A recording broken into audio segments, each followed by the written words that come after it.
Praise the lord. ఈరోజు దేవుడు బలపరిచే వాక్యం మొదటి తిమోతికి రాసిన పత్రిక 4వ అధ్యాయం 7వ వచనం. అపవిత్రములైన ముసలమ్మ ముచ్చట్లను విసర్జించి దేవభక్తి విషయములు నీకు నీవే సాధనము చేసుకొనుము.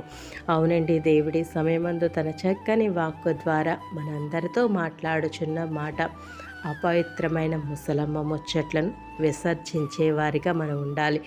దేవభక్తి విషయంలో నీవే సాధనము చేసుకోవాలి. అవునండి, నీ యొక్క చెవులు ఎవరిని ఇష్టపడుతున్నాయి? ప్రభువున లేక నీ శత్రువైన సాతానున?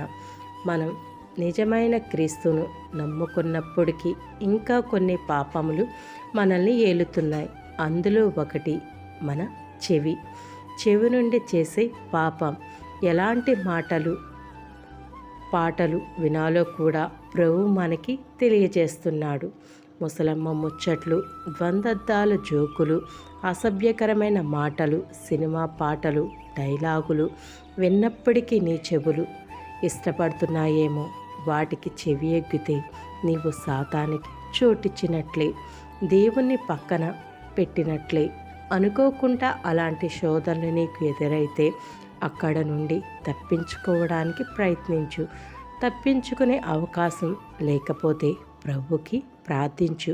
ఆయన నిన్ను శోధనలో పడకుండా కాచును. కాబట్టి బహు జాగ్రత్తగా యోచించి నడుచుకో. చిన్న పాపానికైనా పరలోకాన్ని కోల్పోతావని మాత్రం మర్చిపోకు. అవునండి, చాలామంది చిన్న మాటే కదా అని ఒకరి గురించి ఒకరు వినడానికి ఇష్టపడతారు.